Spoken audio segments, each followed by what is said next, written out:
కులగణన సర్వే ఆధారంగా బీసీలకు ఏం చేయబోతున్నారో చెప్పాలని బీఆర్ఎస్ ఎమ్మెల్సీ కవిత అన్నారు.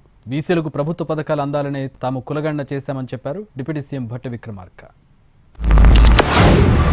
ఈ రోజు అసెంబ్లీలో ఆ డేటాతోని ప్రభుత్వం ఏం చేయబోతుందనే ప్లాన్ ఆఫ్ యాక్షన్ ఇస్తామని అనుకున్నాం.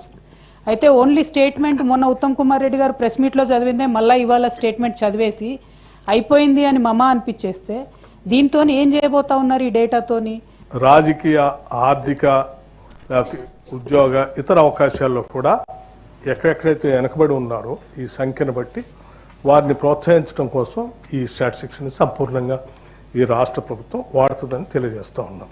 రెండోది అధ్యక్ష, తమరు మాట్లాడుతూ అసలు ఇంతవరకు అథెంటిక్ డేటా లేనే లేదని అన్నారు. ఒకటి జనాభా లెక్కల డేటా ఉందండి.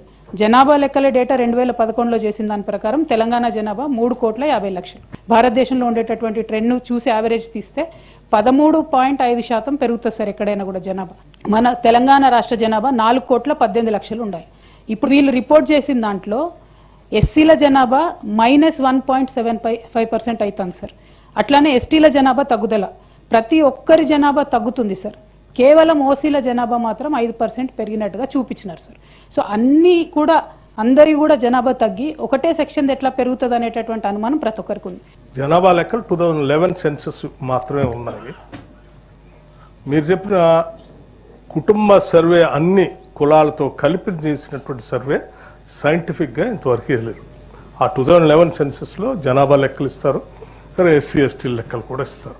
మిగతా వాళ్ళవి మాత్రం దాంట్లో లేవు. అది మొట్టమొదటిసారి ఇక్కడ జరిగిందని చెప్పి ఈ జనాభా లెక్కలకు సంబంధించి ఈ ఎన్యూమరేషన్ చేసినా కూడా చాలా మంది ఇంతవరకు మా ఇంటికే రాలేదు, మా ఇంటికే చేరలేదని చెప్తున్నటువంటి విషయాన్ని తమ దృష్టికి తీసుకొస్తా ఉన్నాను సార్. మరి అట్లా ఇవ్వనటువంటి వారి కోసం ప్లాన్ ఆఫ్ యాక్షన్ ఏంటి? వాళ్ళు పదే ప్రయత్నం చేస్తాం, కొద్దిమంది ఆసక్తి చూపించలేదు, మాకు అవసరం లేదన్నారు. సరే ఇప్పటికి కూడా వాళ్ళు మేము ఆసక్తి చూపించుకుంటాం, చేసుకుంటాం అంటే డెఫినెట్గా వాళ్ళు they can come and they can give there information also.